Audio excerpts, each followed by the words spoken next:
दोस्तों, आज इस वीडियो में हम लोग चंद्रधर शर्मा गुलेरी जी का अत्यंत ही फेमस मार्मिक वेदना से युक्त कहानी उसने कहा था डिस्कस करूंगी, जो हमारे यूजीसी नेट के पाठ्यक्रम तथा आरपीएससी, एचपीएससी, एमपीएससी तथा अन्य प्रतियोगी परीक्षाओं में काफ़ी महत्वपूर्ण है। तो इसके बारे में चलिए हम लोग डिस्कस करते हैं।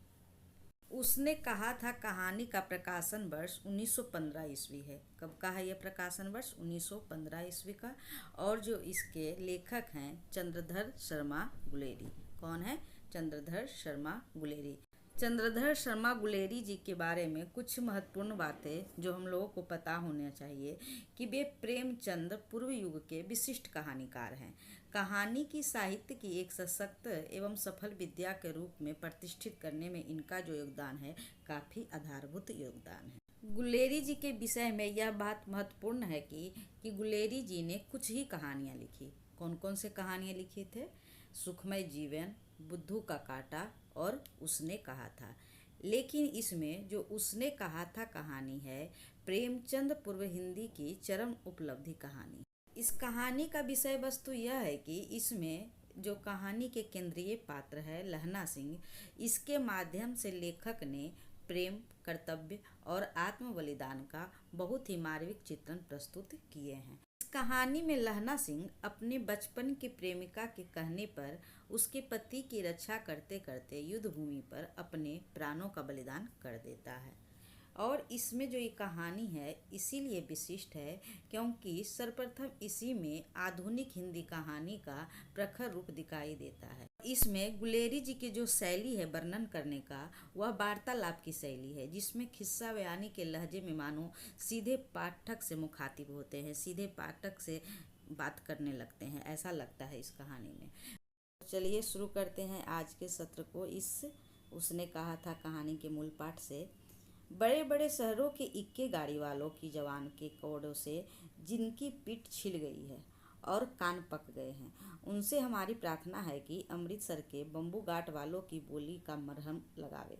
जब बड़े बड़े शहरों की चौड़ी सड़कों पर घोड़ों की पीठ चाबुक से धुनते हुए इक्के वाले कभी घोड़े की नानी से अपना निकट संबंध स्थिर करते हैं, तो कभी राह चलते पैदलों की आंखों के न होने पर तरस खाते हैं, कभी उनके पैरों की अंगुलियों के पोरों को चित कर अपने ही को सताया हुआ बताते हैं, और संसार भर की गलानी, निराशा और क्षोभ के अवतार बने नाक के सिद्ध चले जाते हैं, तब अमृतसर में उनकी बिरादरी वाले तंग चक्करदार गलियों में हर एक लट्ठी वाले के लिए ठहर कर शब्द का समुद्र उमड़ा कर बचो खालसा जी, हटो भाई जी, ठहरना भाई, आने दो लाला जी, हटो बाछा कहते हुए सफ़ेद फेटो, खचरों और बतखों, गन्ने और गोमचों और भारे वालों को जंगल में से राह खेते हैं।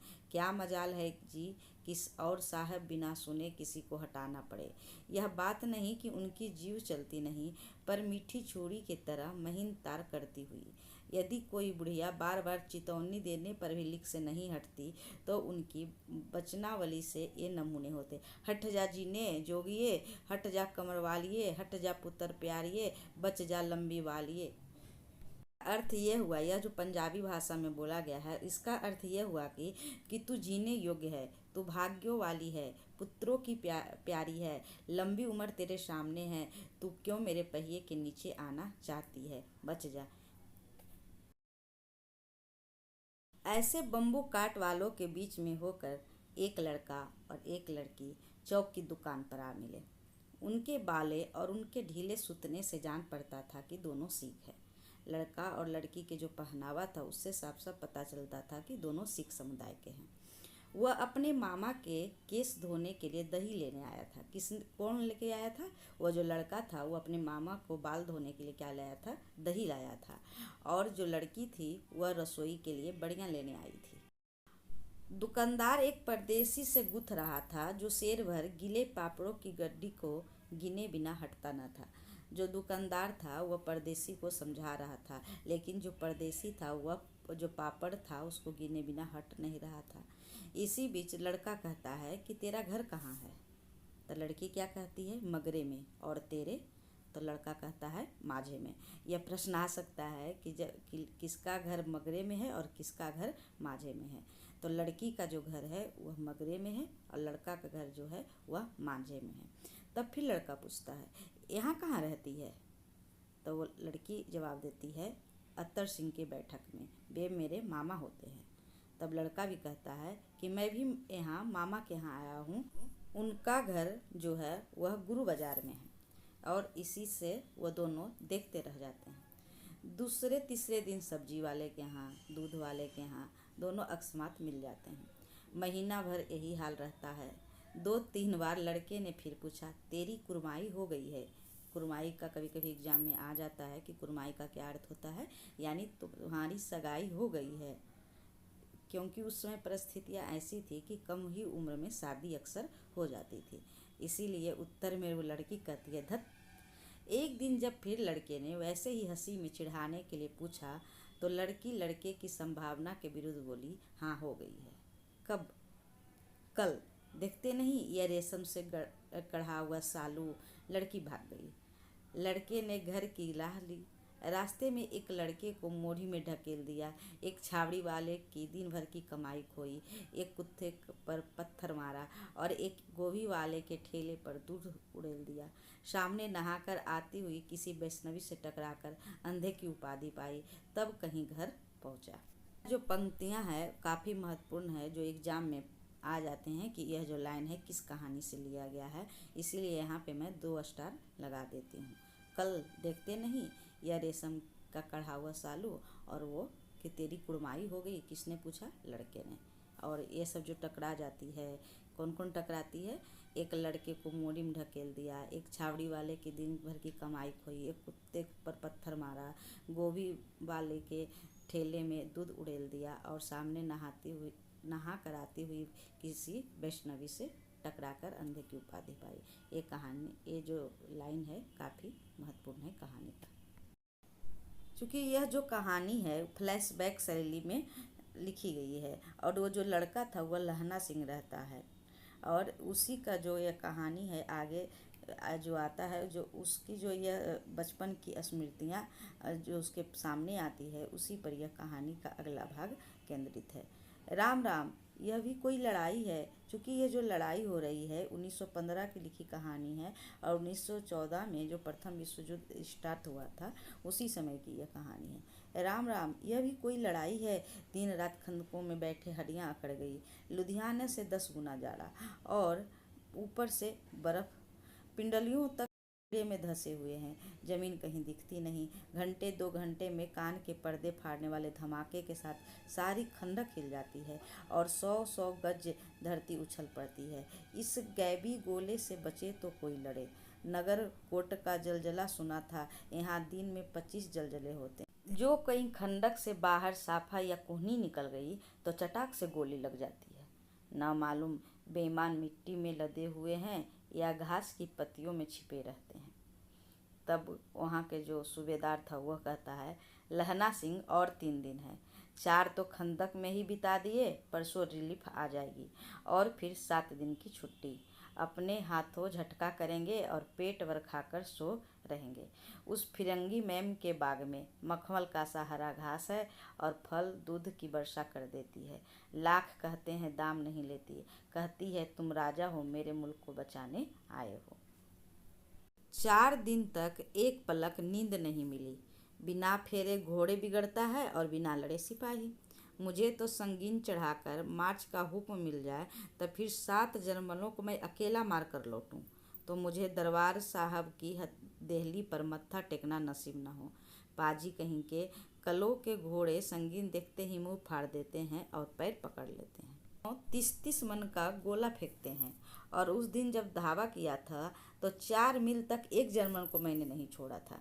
पीछे जनरल साहब ने हट जाने का कमान दिया, नहीं तो सूबेदार हजारा सिंह मुस्कुरा कर कहते हैं नहीं तो क्या सीधे बर्लिन पहुंच जाते। क्यों? सूबेदार हजारा सिंह ने मुस्कुरा कर कहा, लड़ाई के मामले में जमादार या नायक के चलाए नहीं चलता। ये जो लड़ाई का मामला है वह जमादार या नायक नहीं चला, बड़े अफसर के सूझबूझ से चलती है। यानी बड़े अफसर दूर की सोचते हैं। 300 मील का मामला है, एक तरफ बढ़ गए तो क्या होगा। सूबेदार जी सच है, लहना सिंह ने बोला, पर करे क्या, हड्डियों हड्डियों में तो जाड़ा धस गया है, सूर्य निकलता नहीं और खाई में दोनों तरफ से चंबे की बवालियों के से सोते झर रहे हैं। एक धावा हो जाए तो कुछ गर्मी है। उद्यमी उठ और सिगरी में कोड़े डाल। बजीरा तुम 4 जने बाल्टियां लेकर खाई का पानी बाहर फेंको। महासिंह शाम हो गई है, खाई के दरवाजे पर पहरा बदल दे।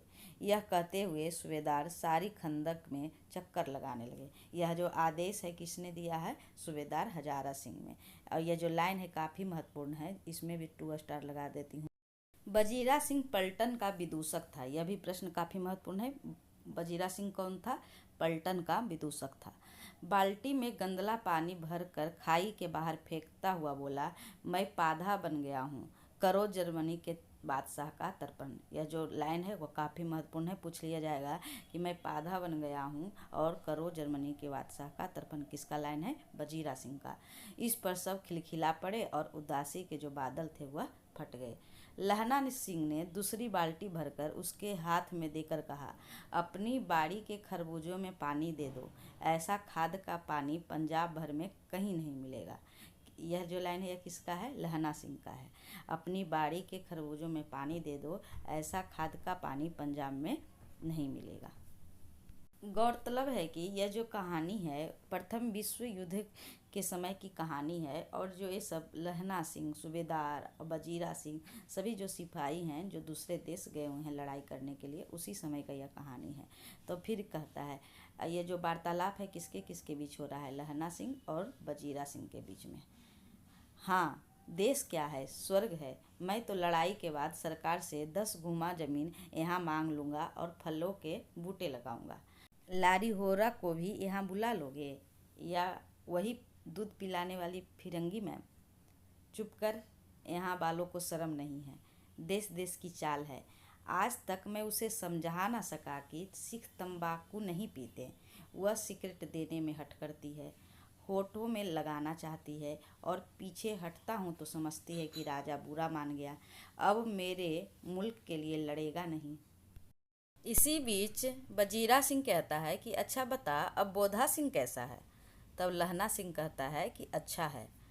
तब फिर बजीरा सिंह कहता है, जैसे मैं जानता ही ना हूँ, रात दिन तुम अपने कम्बल उसे उड़ाते हो और अपने सिगड़ी के सहारे गुजर करते हो, उसके पहरे पर आप पहरा दे आते हो, अपने सूखे लकड़ी के तख्तों पर उसे सुलाते हो और अपने कीचड़ में पड़े रहते हो। कहीं तुम न मादे पड़ जाना, मादे पड़ना बीमार कहीं न पड़ जाना। जाड़ा क्या है? मौत है, और निमोनिया से मरने वाले को मुरब्बे नहीं मिला करते। ये पंक्तियाँ भी महत्वपूर्ण है, 2 स्टार वाले लगा दीजिएगा कि क्या है, कहीं तुम बीमार न पड़ जाना। जाड़ा क्या है? मौत है, निमोनिया से मरने वाले को मुरब्बे नहीं मिला करते। तब लहना सिंह कहता है कि मेरा डर मत करो, मेरे बारे में मत सोचो, मैं तो बुलेर की खड्ड के किनारे मरूंगा।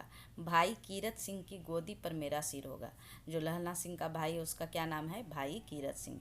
मेरा जो सिर होगा वह कीरत सिंह के गोदी में होगा और मेरे हाथ के लगाए हुए आंगन के आम के पेड़ की छाया रहेगी। मैं तो यहाँ नहीं मरूंगा, मैं तो अपने देश में ही जाकर मरूंगा। तब बजीरा सिंह त्योरी चढ़ाकर कहता है, क्या मरने मारने की बात लगाई हो? मरे जर्मन और तुरक, हाँ भाइयों कैसे? उसके बाद एक गीत आता है, दिल्ली शहरते पिनोर नू जान दिए। यह पंजाबी सॉन्ग है।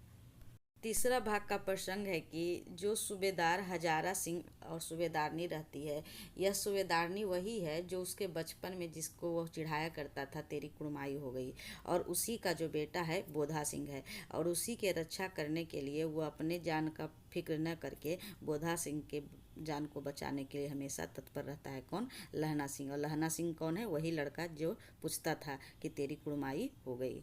तो चलिए आगे कथा की ओर चलते हैं। दोपहर रात बीत गई है, यानी रात का दोपहर बीत गया है। अंधेरा है, सन्नाटा छाया हुआ है। बोधा सिंह बिस्कुट के टीनों पर अपने दोनों कम्बल बिछाकर और लहना सिंह के 2 कम्बल और एक बरान कोट ओढ़कर सो रहा है। कौन? बोधा सिंह, जो सूबेदारनी का बेटा है।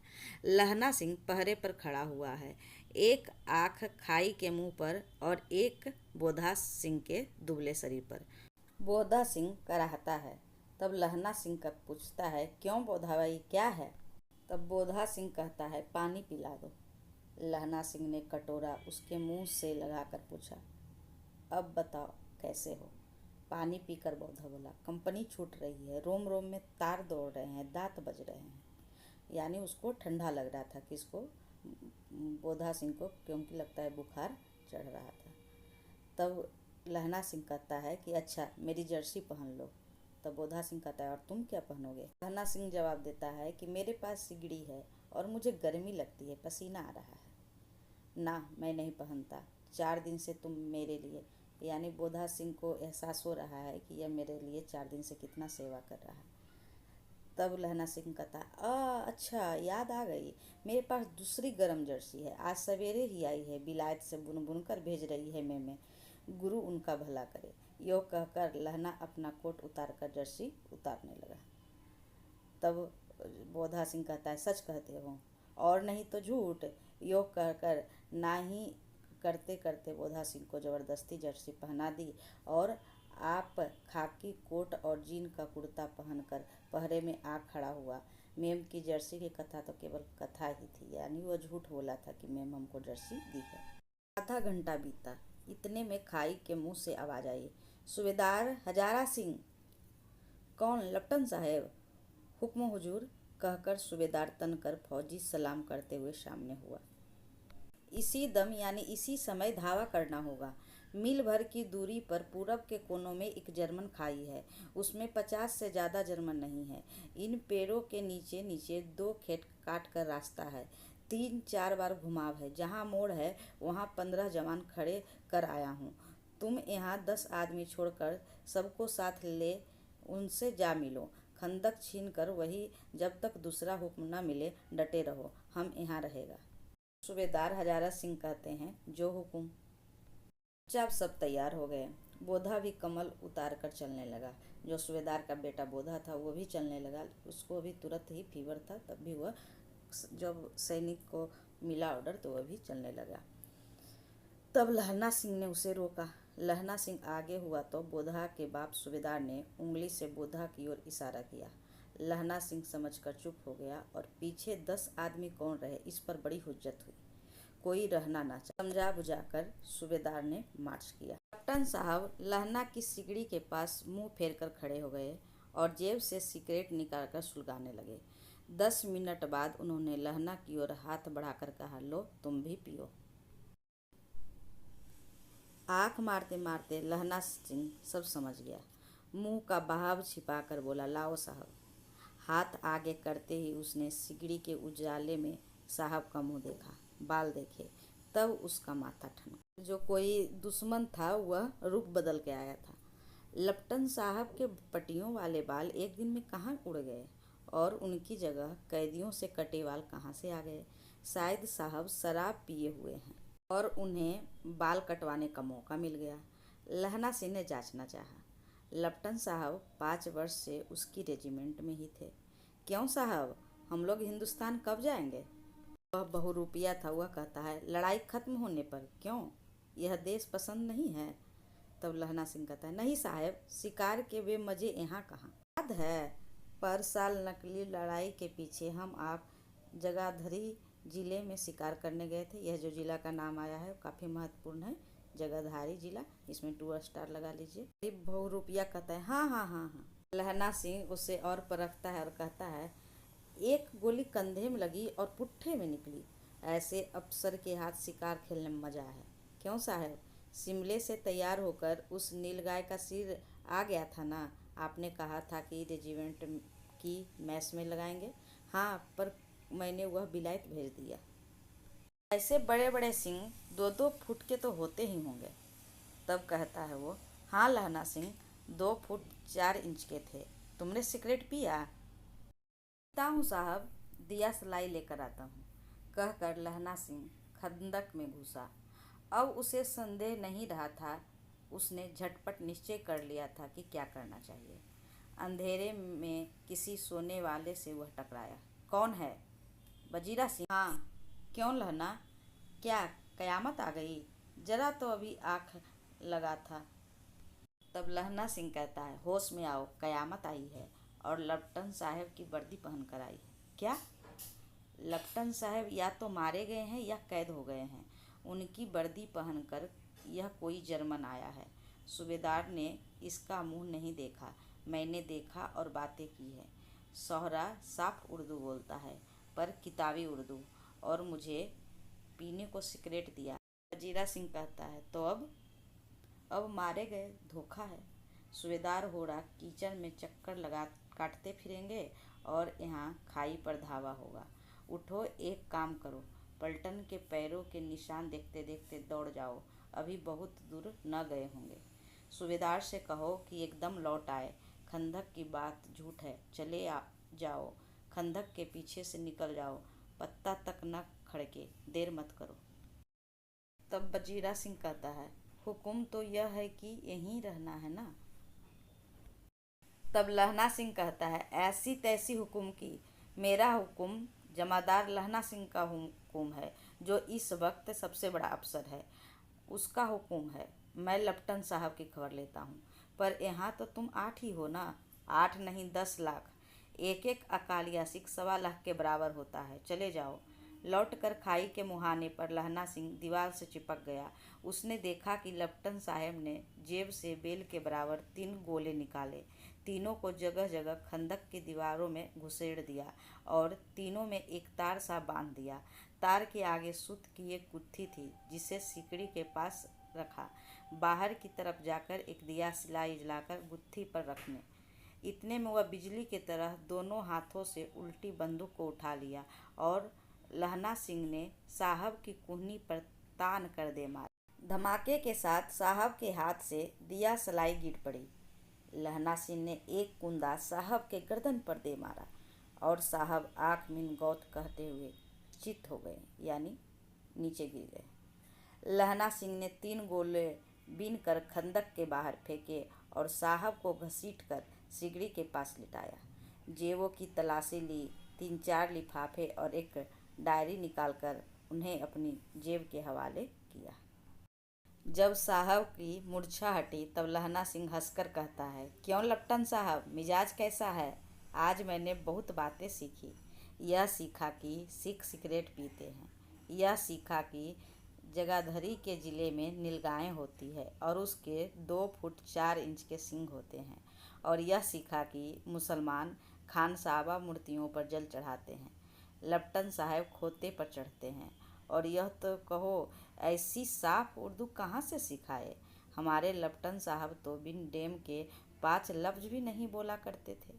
लहना ने पतलून के जेबों की तलाशी नहीं ली थी। साहब ने मानो जाड़े से बचने के लिए दोनों हाथ जेबों में डाले। लहना सिंह कहता गया, चालाक तो बड़े हो, पर मांझे का लहना इतना बरस लेफ्टिनेंट साहब के साथ रहा है कि उसे चकमा देने के लिए 4 आंखें चाहिए। 3 महीने हुए एक तुर्की मौलवी मेरे गांव आया था। औरतों के बच्चे होने के तावीज बांटता था और बच्चों को दवाई देता था। चौधरी के बड़ के नीचे मंजा बिछाकर हुक्का पीता रहता था और कहता था कि जर्मनी वाले बड़े पंडित हैं, वेद पढ़ पढ़ कर उसमें से विमान चलाने की विद्या जान गए हैं। गौ को नहीं मारते, हिंदुस्तान में आ जाएंगे तो गौहत्या बंद कर देंगे। मंडी के बनियों को बहकाता था और कहता था कि डाक खान से रुपये निकाल लो, सरकार का जो राज है वह जाने वाला है। डाक बाबू कोल्हूराम भी डर गया था। मैंने मुल्ला जी की दाढ़ी मुड़ दी थी और गांव के बाहर निकालकर कहा था कि जो मेरे गांव में पैर रखा तो समझ लेना। इसी बीच में साहब की जेब में से पिस्तौल चला और लहना की जांघ में गोली लगी। लहना की हेनरी मार्टिन के 2 फायरों ने साहब की कपाल क्रिया कर दी। धड़ाका सुनकर सब दौड़ आए। चिल्लाया, क्या है? लहना सिंह ने उसे यह कहकर सुला दिया कि एक हड़का हुआ कुत्ता आया था, मार दिया, और औरों से सब हाल कह सुनाया।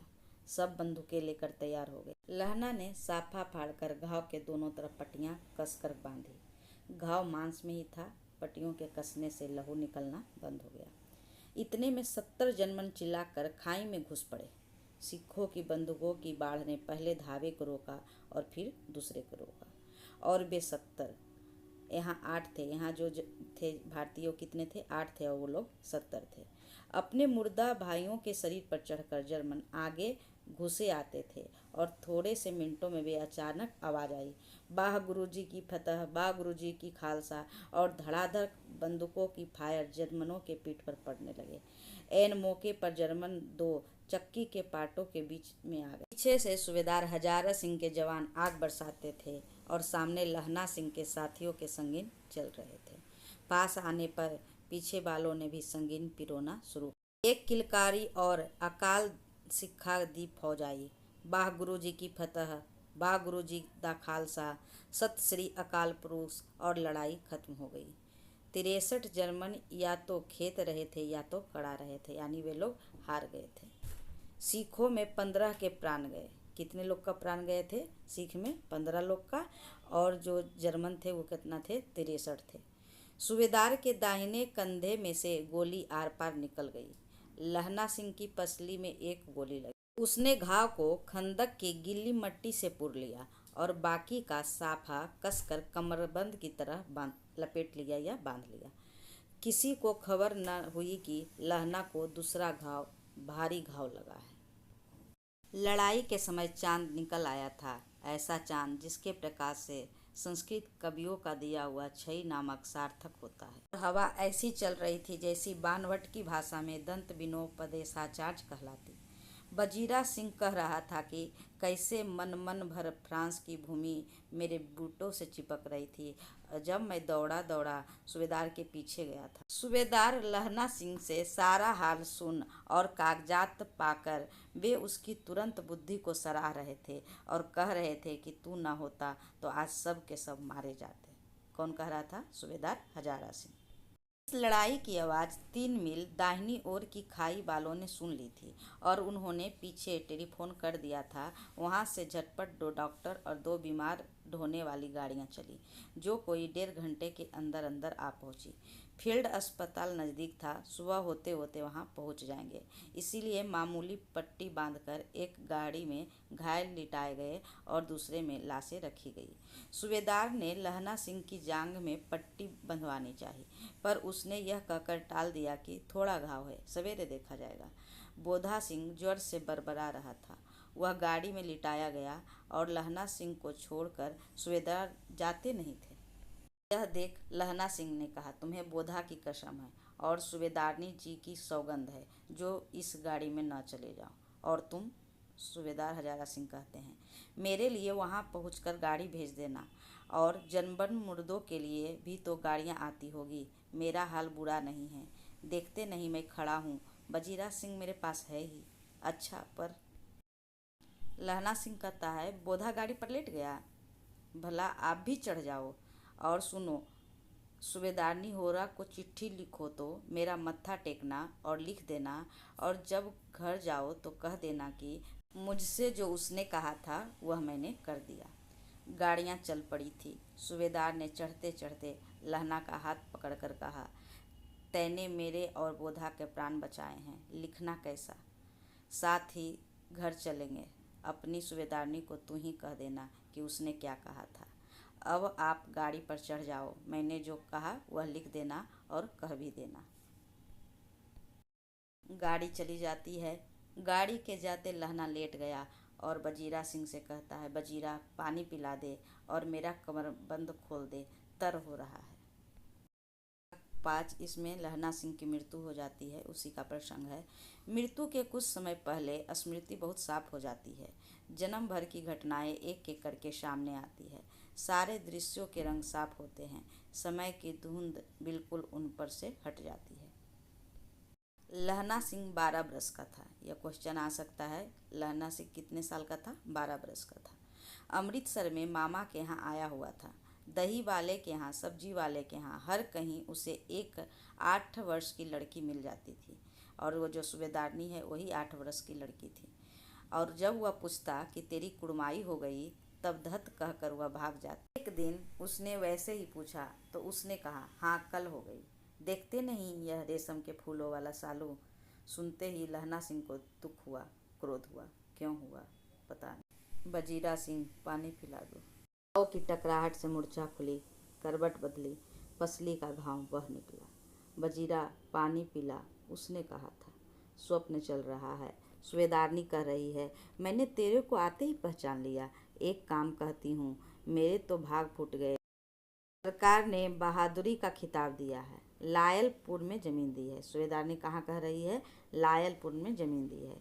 आज नमक हलाली का मौका आया है, पर सरकार ने हम तिमियों की एक घगरिया पलटन क्यों न बना दी। यानी सूबेदारनी कहती है कि हम जो स्त्रियां हैं, सूबेदार के या सिपाही की जो पत्नी हैं, उनका एक पलटन क्यों न बना दी, तो मैं भी सूबेदार जी के साथ चली जाती। एक बेटा है, फौज में भर्ती हुए उसे भी 1 ही बरस हुआ है। उसके पीछे 4 और हुए, पर एक भी नहीं जिया। सूबेदारनी रोने लगी। अब दोनों जाते हैं मेरे भाग। तुम्हें याद है कि एक दिन तांगे वाले का घोड़ा दही वाले की दुकान के पास बिगड़ गया था, तो तुमने उस दिन मेरे प्राण बचाए थे। आप घोड़ों के लातों में चले गए थे और मुझे उठाकर दुकान के तख्ते पर खड़ा कर दिया था। ऐसे ही इन दोनों को यह मेरी भिक्षा है, तुम्हारे आगे आंचल पसारती हूँ। रोती रोती सूबेदारनी ओवरी में चली गई। लहना भी आंसू पोंछता हुआ बाहर आया। उसके बाद वे कहता है बजीरा सिंह से, पानी पिला दो, उसने कहा था। लहना का सिर अपनी गोद में रखे बजीरा सिंह बैठा है। जब मांगता है तब पानी पिला देता है। आध घंटे तक लहना चुप रहा, फिर बोला, कौन? कीरत सिंह?